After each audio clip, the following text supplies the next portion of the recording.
से ऊपर चढ़ेंगे। इतने में यहाँ कोरस वाले बच्चे आएंगे, ले मशाले गाना है, उसके बाद फेड आउट है, आप लोग सब निकल जाओगे और उसके बाद इनका सीन उनको दिखाने के लिए मंच पर सिर्फ 2 घंटे। वैसे तो नामुमकिन है, पर हमारी कोशिश है कि 2 घंटे में अगर हम यहाँ मौजूद हर इंसान को उस यात्रा का स्पर्श भी करा पाए ना, तो हम खुद को सफल मानेंगे। तो एक यात्रा यहाँ चलेगी, एक यात्रा हम सब यात्रियों के भीतर चल रही है और मैं चाहती हूँ कि हम सब की यात्रा सफल हो। Thank you so much. Sir, आपसे छोटी सी बाइट। यात्रा एक हकीकत की यात्रा है, ये कोई काल्पनिक यात्रा नहीं है। इसके जो अंश हैं, जो इसमें दृश्य हैं, वो सब वास्तव में हुए हैं। और सबसे बड़ा जो संघर्ष उसका था कि क्या रखें और क्या छोड़ें, क्योंकि हर यात्रा के हर पल बहुत ही महत्वपूर्ण है, लेकिन एक नाटक की समय सीमा होती है, उस समय सीमा के अंदर इसको लिखना था। तो कई बार स्क्रिप्ट्स चेंज करके हम लोगों ने इस कोशिश की कि हम इसको एक ऐसा नाटक बना सके कि ये दर्शक के हृदय तक उतर सके, वो इस यात्रा को महसूस भी करे और साथ ही साथ नाटक का मजा भी ले। ऐसा नहीं कि एक डॉक्यूमेंट्री बन के रह जाए, ये नाटक भी लगे और एक यात्रा भी लगे। तो सर, आज की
जो कुछ हुआ मैं बहुत शर्मिंदा हूँ। गाँव वाले सारे प्यार गए अपने जानवरों के साथ, अपने साथ राशन पानी भी ले गए। और भाई साहब ने कहा था कि मैं गाँव का आटा दूंगा, गेहूँ भी लूंगा। हाँ, बीज का गेहूँ था। एक आदमी बीज का गेहूँ लेकर 3 कोस दूर घराट चलाने गया। घराट चलाई, इसका राशन निकाला, रात के अंधेरे में सारा शहद भी निकाला। इसी में देर हो गई साहब। कोई नहीं प्रधान जी, गाँव वालों ने ऐसा किया वही बहुत। ये बात है प्रधान जी, आपने हमारे लिए इतना कुछ किया, ये भोजन बहुत कीमती है। ऐसी ही थी तब गांव वालों की आत्मीयता और ऐसा ही था उनका अपनत्व।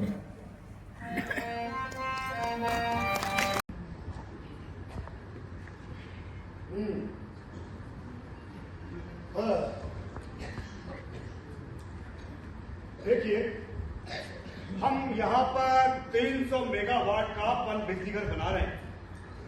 किस तरह से प्रकृति की शक्ति को राष्ट्र के विकास में लगा रहे हैं। प्रगति, क्या आपने कभी नदी की आवाज सुनी है? क्या आप जानते हैं इसके किनारे बसने वाला ये समाज, संस्कृति जिसे आप कंक्रीट में दफन कर रहे हैं, आपका स्वागत है। हमारे गांव में तरक्की होने वाली है। ये जो प्रोजेक्ट है इससे सैकड़ों लोगों को नौकरी मिलेगी और बिजली मिलेगी।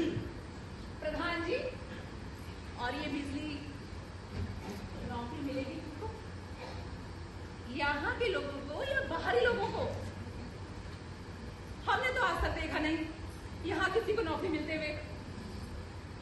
और ये बिजली, क्या ये मेरे इन खेतों को, जिसमें मेरे पूर्वजों ने अपना खून पसीना बहाया, उसे पानी में नहीं मिला देगी? काकी, आप बिल्कुल सही कह रहे हो। ये प्रोजेक्ट इस पूरी घाटी को बदल के रख देगा। क्या आप तैयार हो इस बदलाव के लिए? तैयारी? अरे विकास के लिए कुछ तो त्याग करना पड़ता है। आप लोग तो सिर्फ बातें करते रहते हो। पहले आंदोलन करवाओ, अब विकास रोको। क्या? ये त्याग हमेशा गरीबों को ही क्यों करना पड़ता है? क्या आपने एनवायरमेंटल इम्पैक्ट असेसमेंट रिपोर्ट देखी है? क्या आप लोगों ने गांव वालों से सहमति ली गई है? मैडम, भावनाओं से देश नहीं चलता मैडम। अरे हमें ऊर्जा चाहिए, शक्ति चाहिए। कुछ अंडे तो हमें तोड़ने ही पड़ेंगे ना। भाई जी, समस्या अंडे तोड़ने में नहीं है। समस्या तो ये है कि तुम्हें पता ही नहीं है कि तुम क्या ऑमलेट बना रहे हो, और तुम्हारे इस ऑमलेट का स्वाद क्या उन लोगों को मिलेगा जिसके तुम अंडे तोड़ रहे हो?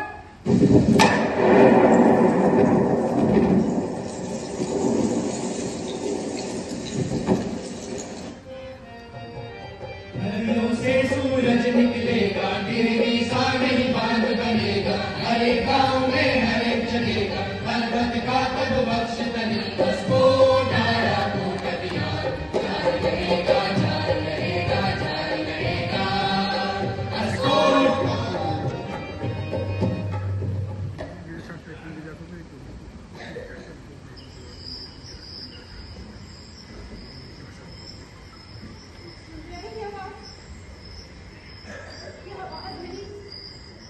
सन्नाटे की चीख है, चीख।